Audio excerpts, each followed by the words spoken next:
Yes, I got that. Okay, Okay. there we go. Good to see you, Mindy. It's Good, always a good to see. joy. I never get to Good. tell you enough. It's always good. Thank you. I miss our times of rolling a cigarette and having a cigarette after davening. Yeah, I quit smoking a while already. Oh no, I'm just saying I miss those Yeah, yeah. times, you know? Very good. Okay. All right. Very good. Baruch Remembered Hashem. Well, fondly. Baruch no, Baruch Hashem. Hashem. Thank you very much. So we have this week's the feeling is mutual. Amen. So this week we have Baruch Hashem. We catch up, meaning to say that Chutz La'aretz catches up with Eretz Yisrael. Chutz La'aretz always a bit behind Hmm. Eretz Yisrael, and from Shavuos time, from Matan Torah, we had the people. Eretz Yisrael was always a parsha ahead, and last week we were Chukas, and this week Chutz La'aretz is Chukas and Balak. So this week we're going to all finish together. We're going to All start right. different parshas in the beginning, but we're going to be finishing the parshas together. So in Chukas Balak, we have very interesting main themes of Chukas and Balak. One of the main themes of Chukas, besides is the beginning of the parsha, which is the laws of the Parah Adumah of the red heifer. And with the laws of the red heifer, we also afterwards we learn about the passing of the three leaders of the Jewish people at the time of Yetzias Mitzrayim, which were Aaron and Miriam. Miriam and Aaron passed away in Parshas Chukas, and we have other wars and happenings that happen in Parshas Chukas, but we have also the focus in the beginning of the parsha deals with the laws of the red heifer, hey Cole. And we have this week the second part of the parsha, which is the parsha that we're reading here in Eretz Yisrael, hey Cole, is Parshas Balak, which we're going to get to. Now, Balak is a very unique parsha because very few parshas we have where the parsha is really one happening, and it's one happening. Especially since leaving at Mitzrayim and since the story of Shemais, it's one happening that has a limited amount of connection, so to say, with the Jewish people. We don't really read much about the Jewish people in the Parsha until the end, unfortunately, of things that are not positive. But in the beginning of the Parsha, the whole story of king of Moab, Balak, and who's hired from Balak who hires Yeah. Bilham. This is something seemingly we don't find any interaction of the Jews in this whole story. And we spoke about this idea before, but in it, it's very deep because in it is, like we say, the parsha, like the name of the class of is exposing Bilam's is blessings and revelations of Mashiach. Now, other time we have Parshas Parah read is before Pesach. Before Pesach, we read Parshas Parah as one of the four parts of the Torah that we read in the months of Adar leading towards Pesach. So we have the Parsha of Shkalim and Zachar we read before Purim, and we have Parah and Chodesh that we read before Pesach. And all of them are within the month of Adar. Or Rosh Chodesh Nisan for Parshas Chodesh. But one of the things we learn that why does Parshas Parah come before Parshas Chodesh? Why do we read about the red heifer before we read about the new month, which gets us ready for the redemption, for the coming of Yetzias Mitzrayim, of leaving Egypt, which is what the new month the reading is the Chodesh Zelachem, and then they take the cow of the Korban Pesach. The Gemara brings down that there's two cows. There's the cow of the Parah Adumah and the cow of Korban Pesach. We don't know which one's greater than the next. So which one comes first? And it's brought down that the reason we read about the red heifer before we read about the Korban Pesach is because it's a condition. You have to be pure in order to be able to bring the korban, right? If a person is tamei, is impure, so how are you supposed to bring the Korban Pesach? So first we read about Parah Adumah to get everyone ready. So we should have the red heifer's ashes to purify ourselves of all impurity. And then we're ready for the Korban Pesach. The Rebbe, we spoke about this. The Rebbe has a talk, I think it's 1951, that quotes the Medrash that says, the verse that says, Leiv Yadeas Maris Nafshay, about the bitterness that the heart feels, which is, it says that's dealing with the Korban Pesach. The Korban Pesach came after the 210 years of Galus, or the 400 years from when Avram was told about, or 430 years after Avram was told about, that Ger years Arecha, your children will be foreign people. And Yitzchak didn't live, he had to move, and Yaakov obviously had a difficult life in Lavan and all of his happenings, eventually going to Eretz Mitzrayim. And then there's the 210 years in Egypt and the last 86 years of intense slavery. So there's bitterness. So it says, but in the joy of what comes after the bitterness, that's only for the Jewish people, because the Jewish people experienced the bitterness, so they're going to experience the joy. The Rebbe quotes the idea of Leiv Yadeas Maris Nafshay, that there's a certain intuition, in a positive way, that the heart has towards something that's going to happen. A person has an intuition, sometimes, unfortunately, something bad is about to happen. And in the positive way, a person's heart has an intuition when something good's about to happen. It doesn't mean that the good is happening now. It doesn't mean that it's revealed now. A person can actually feel this intuition. The lev can know, the heart can know something is about to happen, even if you look around you and say it's not so good now. That's why the Rebbe says that we quote the idea of Parah. Parah is the intuition. Parah is getting ready for something that's not there yet. First, we do Parah Adumah, and only later there comes the Korban Pesach. Korban Pesach represents redemption. The Parah Adumah still, when we read Parshas Parah, we're still in Galus. We're still in exile. We're still in Egypt. And Mitzrayim is not just Egypt of 3,300 years ago. Mitzrayim is Egypt every day, that we're not in freedom as Egypt. Egypt means Meitzar, in a place of restraining ourselves. We're restrained. We're living in limitations. Meitzar Ugvul. But there's sometimes, even when you look around the world and you see so much hate and so much negativity, and almost to the extent that a person should say that, die. Like how much? It's not stopping. The forces of evil, the forces of impurity that want to remain are not giving up. They're not walking away nicely. They want to stay there. They want to dominate, and they're putting their best punch. They're putting up their best fight before. So looking around, the person may say it's Maris Nafshe, this bitterness, but Leiv Yadeya, the heart knows something big is about to come. The Parshas Parah, which comes before a Chodesh, is that intuition. It's something that only the people who have who have that feeling, know something great is coming. There's a Yom HaGadol V'Hanoira, there's a great day coming.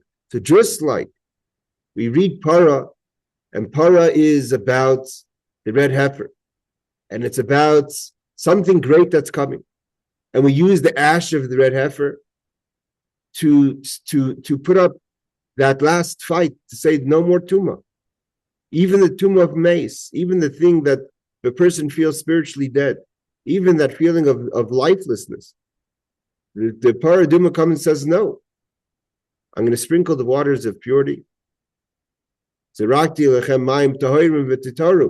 to sprinkle upon you the sprinkle of purity, and you're going to become pure even from the most severe situation, like the impurities of death.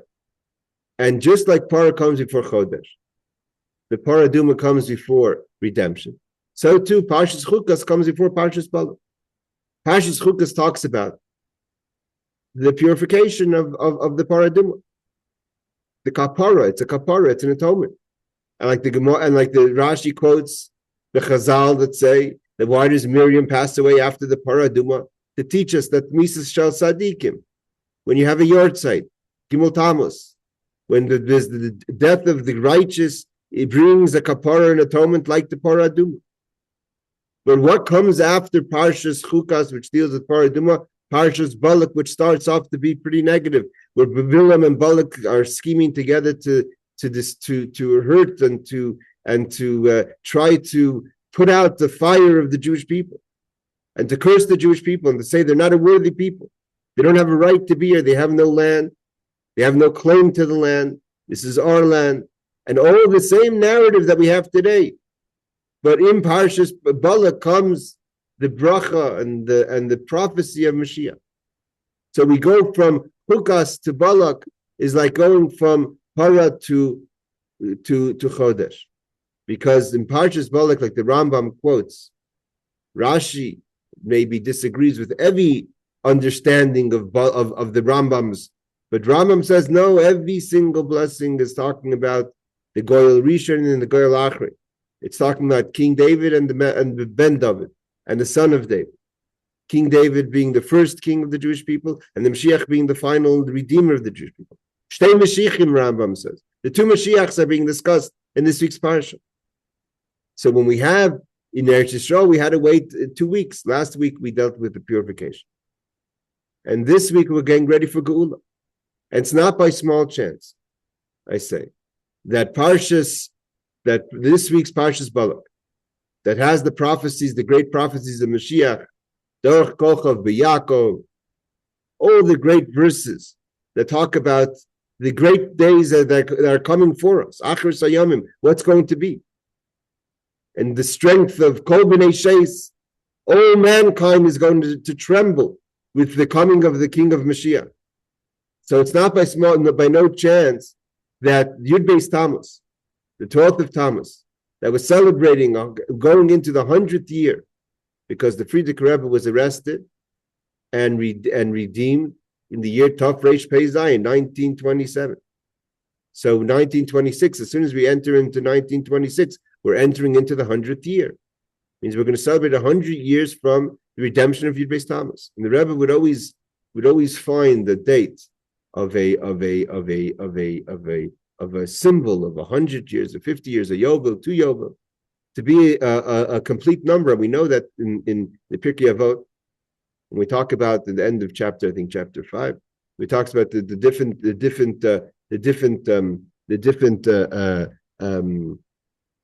dates in a person's life, of when you turn 13, when you turn 15, when you turn 20, when you turn 30, when you turn 40, when you turn 50, when you turn 80, when you turn 90, when you turn 100. 100 is a complete number. 10 times 10. 10 midos, spheros, times 10, because each sphere is divided into 10. So we're entering into a complete number of redemption. And the previous Rebbe said, that this wasn't a private redemption. This was a redemption that redeemed everyone who has a passion and who has a desire for Torah mitzvahs. And anyone who could call themselves B'Shem Yisrael Yechana, anyone could even who has even the nickname of a Jew. Every single person that's from the descendants of Avraham, Yitzchak, and Yaakov are celebrating the Geula of Yud Beis Tammuz. And the reason why it's not a private Geula is because it's not even a private Geula for the times that we live in.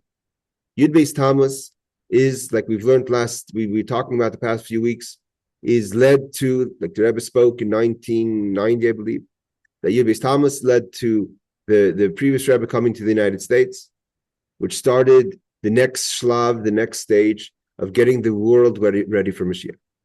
Because Mashiach, in order for Mashiach to come, like it says in the prophecy of Bilam, of how the king Mashiach is going to spread all over the world.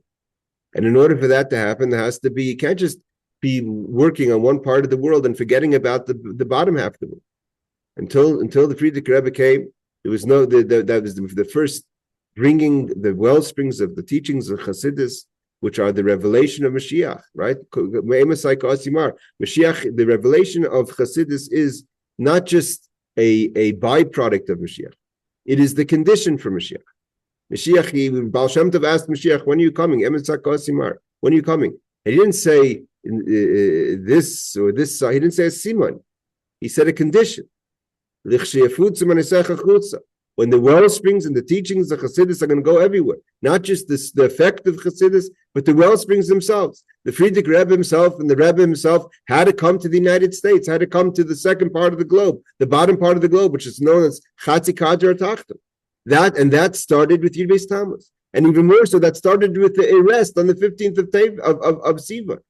That although the 15th of Sivan was a horrible night, The previous Rebbe's life was in danger. Chassidus were in danger. Yiddishkeit was in danger. Kedusha was in danger. But that led to Gimel Tammuz. That was the beginning of the redemption, although then those people didn't understand it, and led to Yud Beis Tammuz, which is the final redemption that led to we're holding today. So when I say that Yud Beis Tammuz is not something that we celebrate, something, it happened 100 years ago to a private individual. The previous Lubavitcher Rebbe was arrested by communists. He was a great person. He was a great person of Mesiras Nefesh, or a Rebbe of Mesiras Nefesh. That's, such a nice celebration. No, this is something that we're celebrating today. The fact that the person could open up, that Cole could open up his computer and go to Chabad.org is because of Yud Beis Tammuz. And the fact that Pinchas, you could learn a little Tanya online, is because of Yud Beis Tammuz. The fact that we're sitting here today now, discussing the Parsha, is because of Yud Beis Tammuz. Yud Beis Tammuz was the step forward to get the world ready for Mashiach. So when you have, and like the Rebbe says, and there's one condition for freedom. And the condition for freedom is that freedom usually comes after the imprisonment. There's a Meiser and Geula. When they would talk about the story of Yud Beis Tammuz, they always talk about the Meiser v'Geula, the arrest and the redemption of the previous Lubavitcher Rebbe. So we have in our life situations that are imprisonment, and from imprisonment comes redemption, comes the final redemption. And like we know that's the rule of Torah mitzvah, the rule of Yiddishkeit, the rule of creation. You read the Tzarach Aliyah, that we have the sentence, we have the things that are negative in our life. But the negative is only to bring us higher in the positive. And that's again where we come to Parshas Chukas and Balak. Chukas is the beginning. Why do we have a Parah Adumah? What is the Parah Adumah coming to address? The Parah Adumah is coming to address a not positive situation. A person who could reach the tomb of Mace, spiritually dead, literally feeling lifeless in the Avodas Hashem. So I think we lost Pinchas somewhere along the line. Chaim Kol. You're drinking water, I'm drinking coffee. So what is the idea of Chukas? Chukas is we have a situation of impurity. The Alter Rebbe says that you have the Parah Adumah is a big cow, and the big cow has to be brought down to ash. And when you bring a cow down to ash, so then you put the waters of life, which is the Mayim Chaim, and you could reshape the person to being something else. It means you don't lose self, you don't even lose your character. You take everything about you that maybe has for a part of your life been directed in negativity, and you focus it now the same energy but of a force of positive. You rebuild yourself from the ashes to be another person, to be another being. Like the Parah Adumah goes into ash and comes back as which represents to burn out all the negative of what the cow became, and bring it back to a force that not only is it able to to be pure, but you're able to purify others. And in this we have, that's like the Rebbe says, that you have to be mechaya, you have to give life not just to yourself but life to others. That's the true sign of carrying the flame. Like it says that the Parah Adumah we learned this week in the Sikha from the early years, that the Friedrich Rebbe spoke in 1949 before he passed on Yud Beis Tammuz, that true life is everlasting life, and true life is to give life to others. The Parah Adumah that Moshe burnt in the desert was part of the Parah Adumah that was later used to sanctify all the other cows. There was 9 cows, and the 10th cow is going to be coming with Mashiach. Baruch Hashem, they found, I don't know if Kol you've been following, evidently they found another Parah Adumah. There's Baruch Hashem, we have plenty of choices. Mashiach is going to come b'mheir b'yameinu. But again, so the negativity that we see around the world, that the forces of impurity are trying to struggle with, we have to know and be certain that the Parah is coming, and it's going to be a level of purification. And with that is going to be coming the redemption of the days of Mashiach. And that's really what Bilam is understanding. And what he's saying is that there's not such thing as life. There's no such thing as an idea about Yiddishkeit, about life, that has nothing to do with Mashiach. Here, Bilam is talking about things that are going to happen in the days to come. And when is he talking about it? Many, many years before. Whether we knew it then or not, when we knew the date or not, but looking right now, standing today in 5,286, that he spoke 3,000 years ago. So much happened in 3,000 years. 2 temples were built and destroyed. The Jewish people entered and were exiled countless times from their land. Persecutions, the world has grown. The world has had better times and worse times. The whole societies of people came and went. And there's good and evil in the world. A lot has happened in between. And Balak and Bilam says, I want you to know that all this is leading up to, all this is a path towards Mashiach. It's not like there's something, Mashiach is going to come because of something that's going to happen later. He's talking even before there's a temple, even before there's David, even before there's the first or the second temple. He's saying, I want you to know, all this is leading to Achar Sayam. All this is going to be leading, there's the Mashiach Rishon and Mashiach Achron. There's David and there's Mashiach. It's all leading to the same thing. There's no happenings that are separate from this. And that's why when we have a parsha, especially in Chutz La'aretz, Chukas and Balak are together. So you have in one Shabbos, without even a Shabbos in between, you could go from purifying yourself, from starting off the parsha, right? Because the Parah Adumah, even if we finish the Parah Adumah in the first Aliyah, but the Parah Adumah, as we enter the parsha, it hasn't been burnt yet. It hasn't been a power of purification. So we enter the week maybe not feeling so good about ourselves. But at the end of the week, not only are we purified, but we're already entering into days of Mashiach. All in 1 week, in one happening. We go within. We don't even have to wait before Pesach. We have to go Parah 1 week, and we have to have Chodesh another week. When it comes to this year, in the same week that we enter into Parshas Parah, which is Parshas Chukas, we go straight into Parshas Balak, which is about Mashiach, which is about Geula, about redemption. So when we're celebrating now 100 years from 1927 to finishing to 2026. So we're entering into completing 100 years of redemption of Yud Beis Tammuz. And we're celebrating it on Shabbos. Yud Beis Tammuz falls out this year on Shabbos. We know with absolute certainty that hopefully, even when time Yud Beis Tammuz comes, we're going to have Mashiach here. All the signs in the world are pointing towards Mashiach coming any second. Like the Rebbe says, Ot kunt Mashiach. Any second's come Mashiach. And we have to live with that, and we have to be strong with that. The message that we have to go in with this week is not the negative. The message we have to go in is the positive. And the positive is that Mashiach is going to come, and he's going to bring light and redemption to the entire world. They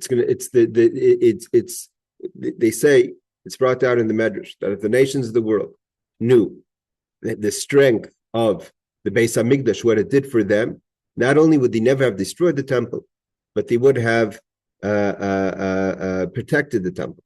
They would have put legions not to destroy, but the legions would have been facing the other direction to protect the temple from any forces that want to touch it. Because the temple brings salvation and blessing to the whole world. They just didn't know that. So now that the Beis HaMikdash, the third temple, is about to be rebuilt, they're making the same mistakes that they made in the days of the destruction. Instead of ushering in the days of Mashiach, I'm not going to label all the nations. There's a lot of righteous Gentiles, big groups of Gentiles, especially in the United States and other places, that are celebrating and with tremendous anticipation for the building of the third temple. Whether their reasons are 100% right or wrong, or they know 100%, if they have a 100% clarity, it could be they're still clouded with some ideas that are not according to Torah. But in general, they're in the right path to know that the Beis HaMikdash is something positive.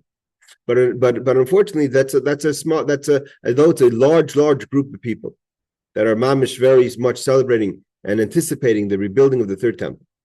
But it's not a majority.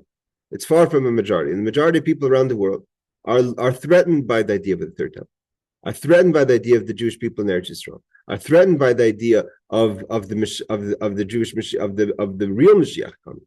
So but if they just knew that what this was going to bring for them, a redemption for the world, kol b'nei sheis, right? Balak says all people are going to be affected.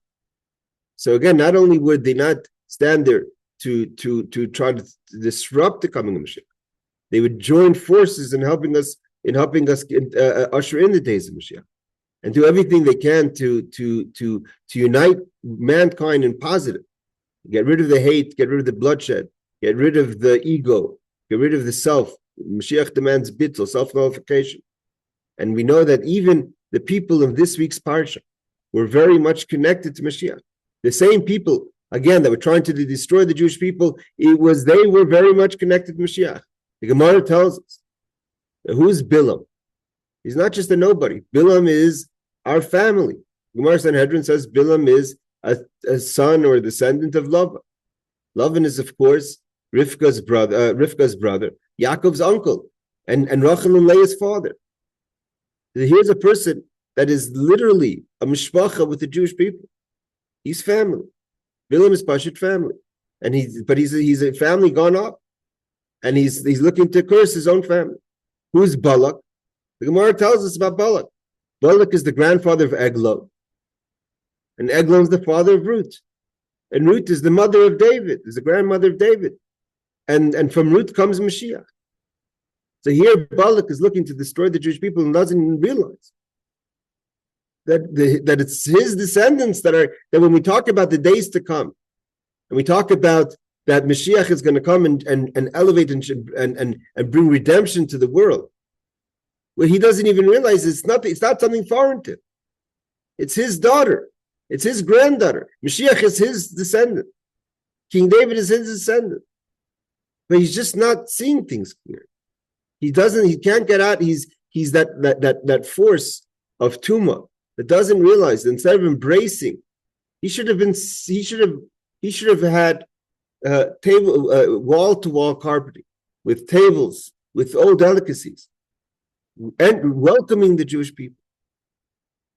Giving them, they weren't looking to bother Balak, giving them all kind of celebration. Like it says, the Gemara tells us, we just learned in the Ram, the laws of Bikurim.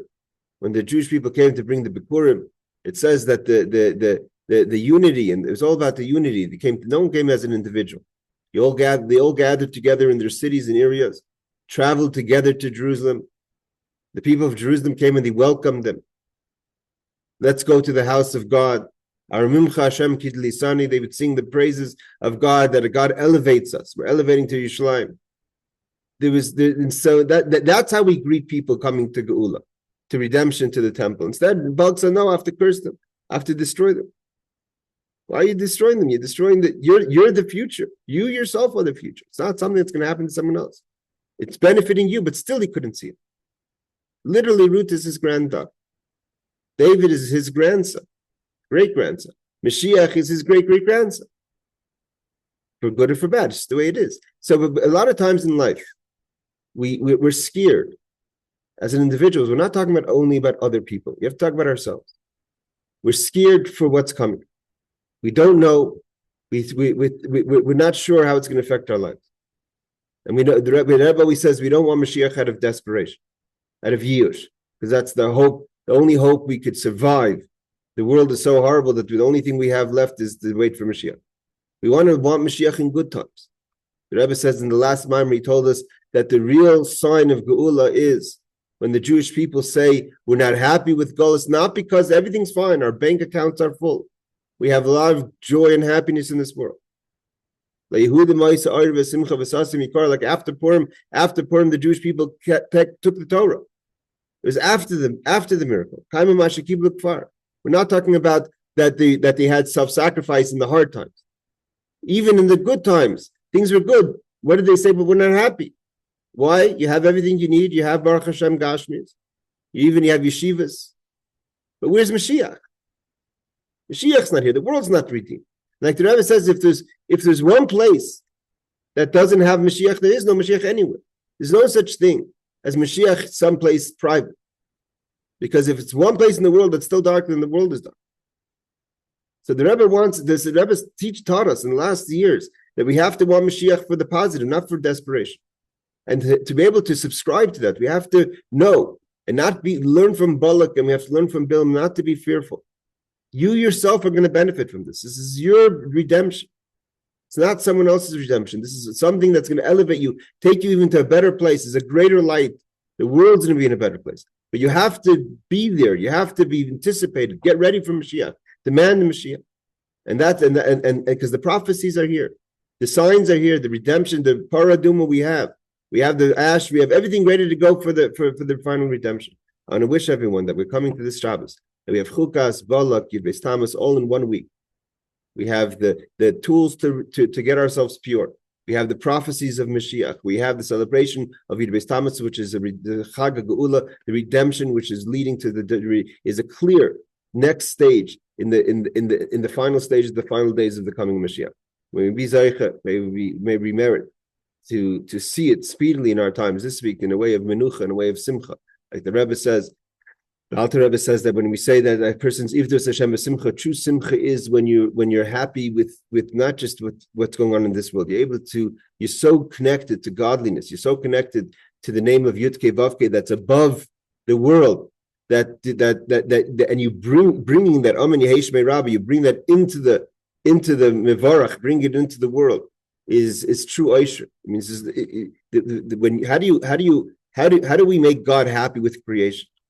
When we're happy with creation, when we don't allow creation to be a disturbance to our Torah mitzvahs, we're showing God that, look, your creation is beautiful because through it we're able to serve you. When we look at the world as a deterrence, we look at the world as an obstacle. So God says, I didn't create the world for it to be an obstacle. I created for a world for it to be an opportunity. And when we celebrate that opportunity, and the ultimate opportunity with the coming of Mashiach, it makes God happy and it brings true Yeshua and Geula to the world, the Simcha of Hashem, the Simcha of Klal Yisrael. Chaim, everyone, thank you, Cole, for joining. I guess we lost Pinchas somewhere in the connection. Take care and have a wonderful week. Thank you, Rabbi. Welcome.